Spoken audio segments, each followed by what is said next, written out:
On va maintenant accueillir Richard Chemeux, à qui les commissaires ont posé cette question. Quelles sont les conditions à mettre en place afin de réussir à redynamiser ce secteur d'emploi? Question simple. Oui, question simple, et à laquelle je n'ai pas de réponse. Donc, vous attendez pas à un miracle. Ça part mal. Ça part mal. D'abord, je ne suis pas un expert du plateau Est. Par contre, j'ai passé beaucoup d'années, et je continue à le faire, à étudier l'économie des villes, où se localisent les emplois, ce qui fait que certains quartiers ou certaines zones attirent des emplois, et pourquoi les entreprises vont à certains endroits et pas à d'autres. Donc, c'est à partir de cette expérience peut-être plus générale que je peux peut-être apporter certains éléments qui sont intéressants pour ceux qui réfléchissent à l'avenir du plateau. Mais en réponse partielle à cette question, quelles sont les conditions à mettre en place afin de réussir à redynamiser ce secteur d'emploi? La première chose, c'est en fait de faire ce qu'on est en train de faire actuellement. C'est de faire un état des lieux, d'essayer de comprendre ce qui se passe dans la zone. Et d'ailleurs, il y a certains rapports, notamment celui du CEDEC de 2012, qui ont très bien analysé ce qui se passe actuellement dans le plateau Est. Aussi, ce qui manque peut-être un peu, c'est de mettre ça dans un contexte un peu plus large. Le plateau Est n'est pas une zone isolée du reste de la métropole, du reste du centre de la ville, et de bien comprendre comment s'articule l'économie de Montréal autour donc du plateau Est. Et une fois qu'on a regardé, fait un état des lieux, mis ça dans un contexte plus large, il faut ensuite se décider sur les objectifs. Et là encore, la réponse à la question qu'on m'a posée dépend aussi des objectifs que veulent la ville, les résidents, les propriétaires fonciers. Toutes ces personnes-là ont quelque chose à dire sur quel type d'emploi, combien d'emplois, quel mélange. Et c'est en fonction des objectifs que peut-être ensuite on peut répondre à la question, eh bien voilà quoi faire. Et c'est pour ça qu'il n'y a pas de réponse, parce que d'abord faut-il fixer les objectifs, mais les objectifs réalisables. Et c'est un peu plus de ça que je vais parler aujourd'hui, notamment d'abord pour mettre un peu en contexte donc le plateau Est. Alors là, il y a quelques chiffres, et je m'en excuse, mais je pense qu'il est important de voir en fait dans quel contexte plus large les choses se situent. Alors là, j'ai regardé l'agglomération de Montréal, et j'ai divisé très simplement en zones concentriques. Le centre est sur la place Ville-Marie, et où a lieu la croissance d'emploi, donc autour de la place Ville-Marie, en allant jusqu'aux limites de la RMR. Eh bien, on voit qu'entre 2006 et 2011, il y a eu une très faible croissance d'emploi au centre de la ville. Donc ça inclut le plateau. Donc dans les premiers 5 km, il y a eu une croissance de moins de 1% par année. Ensuite, entre 5 et 10 km du centre-ville, donc ça là on est à 4,7 km, donc là c'est juste un peu au-delà, on voit qu'il y a eu une décroissance. Donc sur les 5 années entre 2006 et 2011, il y a un déclin d'emploi, juste un peu au-delà du périmètre, qui est très artificiel. Donc autrement dit, le plateau Est se situe à la limite entre l'endroit où il y a eu un peu de croissance et celui où il y a eu du déclin d'emploi à Montréal. Et ensuite, lorsqu'on va dans la banlieue plus lointaine, de 10 à 15 et de 15 à 20 km, là, on voit des taux de croissance plus intéressants de 1, voire même de 2% par année, en moyenne, entre 2006 et 2011. Alors ensuite, on regarde, ok, ça nous donne une vision des choses, qu'il n'y a pas énormément de croissance d'emploi qui se passe dans le centre et autour du centre. Donc on n'est pas dans une zone de la RMR où il y a énormément de croissance d'emploi. Mais ensuite, on se focalise un peu plus sur le plateau Est, que, en fait, j'ai appelé ça plateau Est, mais en fait, ce que je regardais, c'est plateau Est Angus. Le plateau Est, ça inclut la zone Angus, et le plateau Est-Ouest, c'est la zone dont on parle aujourd'hui. Eh bien, on voit que dans la zone de l'autre côté des chemins de fer, il y a beaucoup de croissance d'emploi. Il y a une croissance, en fait, assez importante. Donc, entre 2006 et 2011, de plus de 4% par année. Alors que ici où on est, il y a eu un déclin d'emploi. Mais ça nous dit que quand même la zone dans laquelle on est, elle peut être attractive, et même elle est attractive. C'est une zone, un endroit au sein de la RMR où on a raison de croire que peut-être on peut générer des emplois, parce que jusqu'à quelques mètres, alors oui, évidemment, il y a ce chemin de fer qui va poser beaucoup de problèmes, et on a beaucoup parlé ce matin, et je pense que c'est quelque chose qui est un facteur limitant parce qu'on ne peut pas facilement s'arrimer à ce qui se passe de l'autre côté. Or, je pense que ce serait peut-être dans l'intérêt du quartier de regarder, non pas nécessairement vers le reste du plateau, mais de regarder un peu plus du côté de Rosemont, parce qu'il y a des choses qui se passent là-bas qui sont très intéressantes, et ça se voit dans les chiffres d'emploi. Donc, c'est une zone qui, de prime abord, est attractive. Alors, quels sont les types d'emplois ou les types de secteurs qui sont attirés par cette zone? Eh bien, on voit, quand on regarde de près, que ce ne sont pas les entreprises ou les secteurs manufacturiers qui sont en croissance. Ils sont là. Et ça, c'est quelque chose avec lequel il faut composer, parce qu'ils sont là et ils vont rester là pendant un bout de temps. Mais lorsqu'on regarde la croissance d'emploi, elle n'a pas lieu dans ces secteurs. D'ailleurs, ces secteurs sont en déclin. Ce qu'on voit, c'est une croissance des commerces, des services aux entreprises, on en a parlé ce matin, des secteurs de santé et des services sociaux, c'est peut-être un peu plus de l'autre côté donc du chemin de fer, ça. Hébergement et restauration, autres services, moi je ne vous apprends rien, mais il faut identifier quel type de secteurs sont en croissance, parce que tout développement doit quand même se porter vers l'avenir. On ne peut pas baser un développement du quartier sur les secteurs du passé. Ils sont là, on compose avec. Mais qu'est-ce qui est en train d'arriver? Ce sont ce type de secteurs, et aussi des secteurs de manière plus large, quand on voit qu'est-ce qui se localise plus vers le centre de la métropole que vers la périphérie.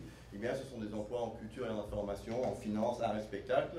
Et ça, non plus, ça ne se porte pas trop mal vers le centre. Donc, autrement dit, il y a un changement sectoriel qui a lieu, et quand on se projette dans l'avenir, il faut tenir compte de ces changements. Ensuite, on regarde un peu, eh bien, qu'est-ce qu'on peut offrir aux entreprises qui voudraient venir ici. Eh bien, on voit que d'abord, c'est un secteur à vocation essentiellement économique pour l'instant, mais j'y reviendrai parce que ça, il faut remettre ça en question, à mon avis.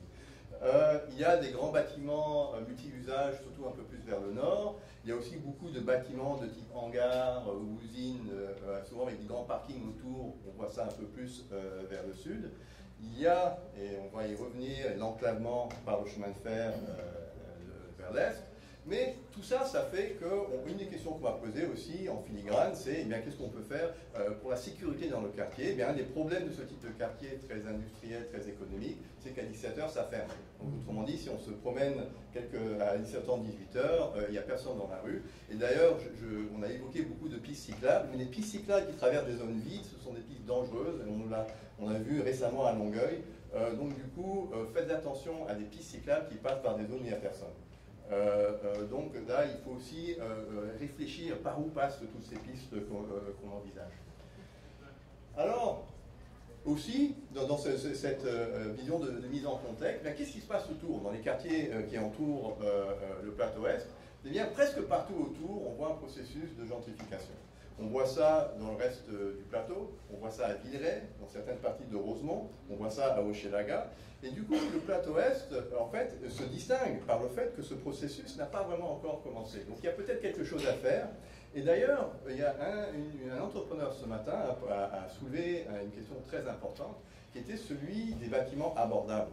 Un des problèmes qu'on voit autour de Saint-Viateur et tout ça, c'était que ce qui a redynamisé le quartier, ce sont les petites entreprises. Oui, il y a Ubisoft, mais autour, il y a beaucoup d'artistes et de petites entreprises.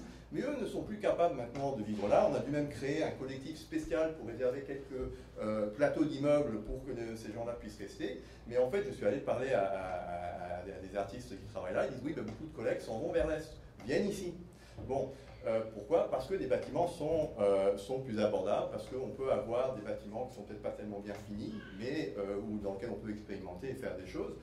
Alors, si ça c'est quelque chose qui attire une certaine clientèle économique ici, eh bien, est-ce qu'on n'a pas intérêt à garder ce genre de bâtiment? Et dans ce cas-là, est-ce qu'on a intérêt à rénover si on veut garder ce genre d'activité? C'est une question à laquelle qu'il faut se poser, parce qu'un des problèmes qu'on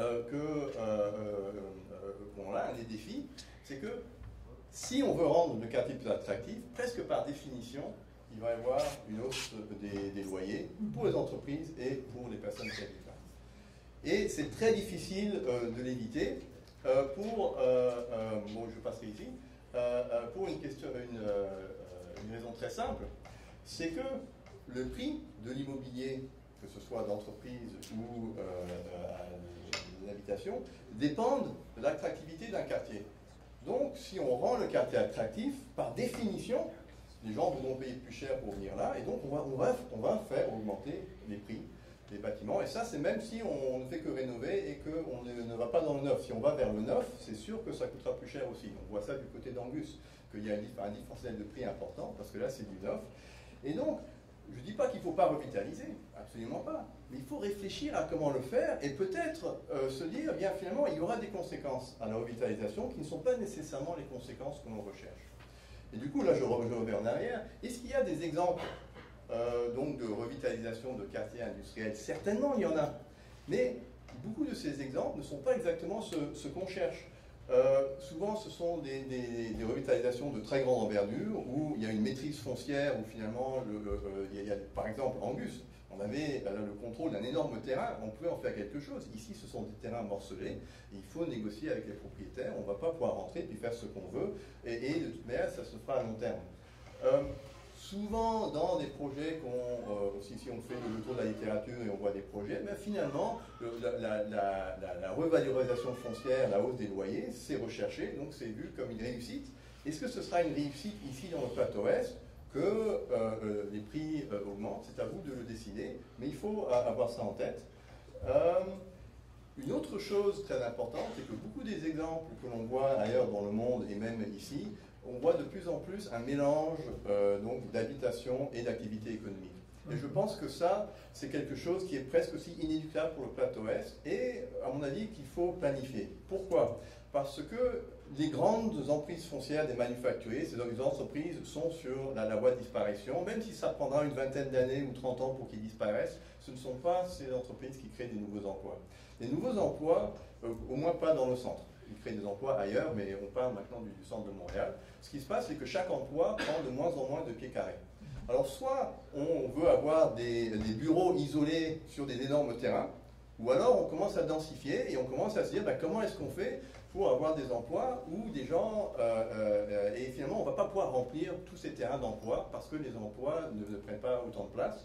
Qu'est-ce qu'on peut mettre d'autre? Eh bien, ça va être des habitations, ça va être en fait du zonage mixte, où on essaye d'intégrer l'habitation, le travail, les commerces. Et d'ailleurs, une des personnes qui était intervenue ce matin nous a parlé de l'importance pour de plus en plus de travailleurs autonomes, et pas seulement les artistes, d'avoir des endroits où ils peuvent vivre et travailler. Et à mon avis, ça c'est quelque chose auquel il faut réfléchir, c'est quelque chose auquel on a fait ça à Vancouver, dans les quartiers de l'Est de Londres, on a vu ça aussi. Cette idée de ne plus zoner zone par zone, mais de zoner par étage, ou d'avoir une mixité fonctionnelle qui est l'avenir en fait des zones d'emploi, à mon avis, dans les centres-villes. Les quartiers d'affaires, les zones industrielles sont en banlieue, et ça, c'est parfaitement viable de les avoir. Vers le centre, c'est de moins en moins évident que ce type de zonage très séparé soit la voie d'avenir. Donc, on est face à ce défi que si on revitalise, les prix risquent d'augmenter. Donc si on veut éviter qu'il y ait un changement trop brusque, alors d'abord, de toute manière, le changement ne sera pas tellement brusque à cause de la propriété foncière, mais en plus, il est peut-être intéressant de réfléchir, de procéder par petites touches, même si c'est vers un objectif plus large, mais de procéder par petites touches, de consulter les entreprises et la population, mais aussi de tenir compte, évidemment, des propriétaires fonciers. Eux aussi sont des acteurs très importants de ce processus, c'est eux à qui appartiennent les terrains, et ils fonctionnent. Oui, il y aura un plan, et d'ailleurs un plan va être très important pour eux, pour que eux, lorsqu'ils préparent des projets, vont le faire en fonction d'un plan qui devra rester, inspirer confiance. Et on ne peut pas avoir un plan qui change tous les 5 ans, il faut un plan à long terme pour que les propriétaires puissent s'y adapter. Et il faut aussi comprendre ce qu'eux sont prêts à faire, ce qu'ils veulent faire, ce que les banques veulent financer, parce que c'est bien beau de prévoir des choses, mais à moins que l'argent sorte du public, ce qui en général ne sera pas le cas, il faut qu'il y ait des promoteurs qui veulent bien rentrer dans ce jeu-là, pour réfléchir aussi, de ne pas être complètement subjugué aux besoins des promoteurs et des propriétaires, mais quand même les prendre sérieusement en compte. Je pense qu'on ne peut pas donc passer à côté. Donc, qu'est-ce que ça implique? Eh bien, je pense que urbaniser le quartier, la densification progressive, remplir les terrains vagues, eh bien, elle aura lieu ne serait-ce que parce que les grandes usines vont finalement finir par partir. C'est pas ce type de secteur qui est le secteur d'avenir, ce sont les secteurs d'avenir. Et donc, est-ce qu'on va laisser donc des grands parkings? Non, il va falloir commencer à densifier un peu. Mais à mon avis, il va falloir commencer à mélanger un peu d'habitation et d'emploi. Désenclaver, et je sais que ça pose des problèmes très importants au niveau pratique, mais essayer de se développer de connivence avec Angus plutôt que de tourner son dos à Angus. Oui, on est presque obligé de faire un peu de chemin de fer, mais c'est dommage parce que les choses s'y passent. D'augmenter l'offre locale de services. On a parlé du pôle au bout de Mont-Royal, je pense que c'est une très bonne idée, mais encore faut-il que ces services aient des clients. Donc là encore, des clients, des entreprises, mais aussi des personnes qui habitent là, parce qu'on ne peut pas avoir des affaires sans avoir une clientèle.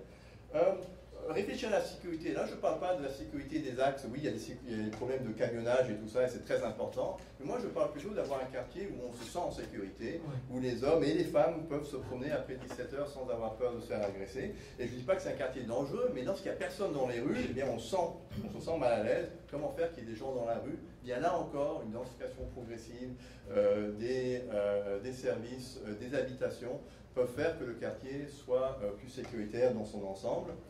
Et ça passe aussi, certainement il y aura des nouveaux bâtiments, je pense, à moins qu'on veuille encore garder les terrains vagues, mais aussi rénover des bâtiments existants, parce qu'en rénovant, c'est un des moyens, surtout si on ne rénove pas avec des critères trop élevés, de garder du foncier ou des bâtiments encore un peu abordables.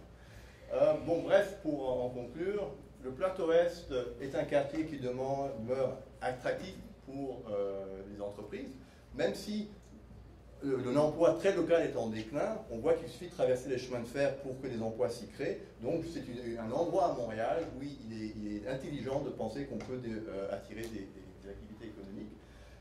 Il faut identifier lesquelles. Il est bien situé, abordable, on a des bâtiments appropriés pour les utilisateurs, surtout les artisans, les artistes, les services plus lourds. Et on en a parlé, et c'est cela qu'on voit venir.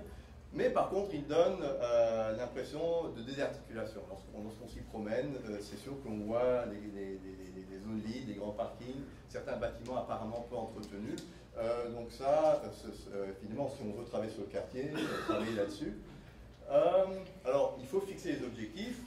Il faut réfléchir sérieusement à comment est-ce qu'on veut intégrer du logement à cette zone d'emploi et si oui, comment le faire.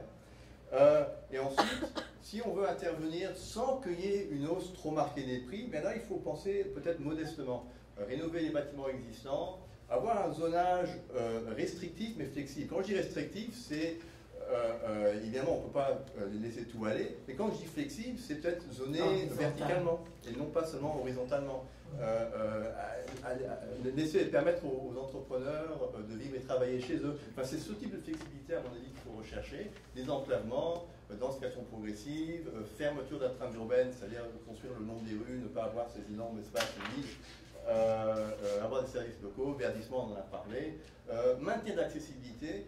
Oui, les vélos et le déplacement actif est important, mais quand même, pour l'instant, pour l'avenir, les véhicules restent aussi quand même un mode important pour les activités économiques. Donc quand même réfléchir à comment on va intégrer les véhicules à tout ça. Et en conclusion, ben voilà, on est sur une corde raide. D'un côté, on a la dévitalisation, de l'autre côté, on a une gentrification. Et puis si vous arrivez à rester sur la corde, ben, vous allez avoir un quartier formidable. Merci, M. Chemin.